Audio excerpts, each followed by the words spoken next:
Last time, we discussed why there are so few churches in Japan. Today, we'll talk about the opposite case.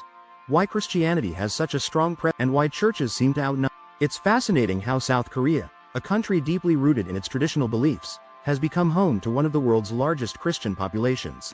So, how did Christianity grow? The history of Christianity in South Korea is intertwined with, including the roles of influential figures. One of the key figures responsible for spreading Christianity in South Korea was its Syngman Rhee. Rhee was not only a devout Christian but also with an undergraduate degree from the George Washington University, a master's degree from Harvard University, and a PhD in politics. His exposure to Western education deeply influenced his leadership style. His personal faith and the connections played a crucial role in establishing a strong foundation for Christianity in South Korea. Rhee's connection to Christianity wasn't just personal, it played a key role in his political career. During the Japanese occupation of Korea, Rhee, both within Korea and abroad, these connections proved invaluable when he In fact, Rhee often acknowledged In 1945, shortly after Korea's liberation from Japan, Rhee made a speech at the Cheongdong First Methodist Church in Seoul. Today, we establish this nation on the foundation and let us dedicate ourselves to building a righteous nation. This wasn't just rhetoric. Rhee was firmly embedded. As the first president, Rhee's influence helped. One of his key contributions was authorizing the establishment of CBS, Christian Broadcast, the first private radio. At that time, the only other broadcasting. CBS was not just, it was explicitly Christian, and it helped spread Christian teachings. Soon after, more Christian media outlets emerged, such as which further expanded Christian. This early exposure to Christian media had a profound. For many people, it was their first introduction to Christianity, and the church's influence grew quickly.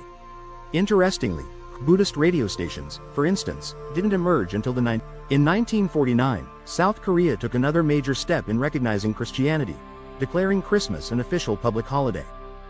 It wasn't until 1975, under President Park Chung-hee, that Buddha's birthday was declared a public holiday. This early recognition of Christmas as a national holiday further illustrates how Christianity was quickly becoming integrated into South Korean culture and society, often ahead of other traditional religions like Buddhism. Christianity's rise in South Korea wasn't just about religious influence, though. After that, many South Koreans were displaced, struggling to survive in the aftermath of devastation. Churches played a significant role in providing. They became places where people could find food, shelter. The church acted as a lifeline during those difficult years, which helped cement its role in the hearts of many Koreans.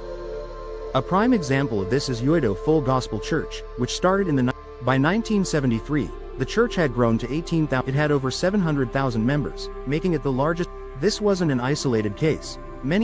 Education also played a crucial role in spreading. Many of the country's most prestigious universities were founded by Christian missionaries.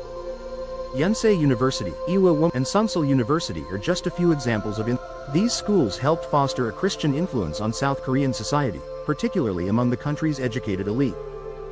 During the 1970s and 80s, as South Korea underwent rapid industrialization, the church's role grew even more prominent. Many people were migrating from rural areas to the cities, and churches provided a crucial support network for those who felt alienated in their new urban environments. The church offered not only spiritual support but also practical help and a sense of belonging in a rapidly changing society. Christianity also played a key role in political activism during South Korea's. Many church leaders were at the forefront of the democracy, using their platforms to advocate for human rights. Churches became safe spaces for organizing protests.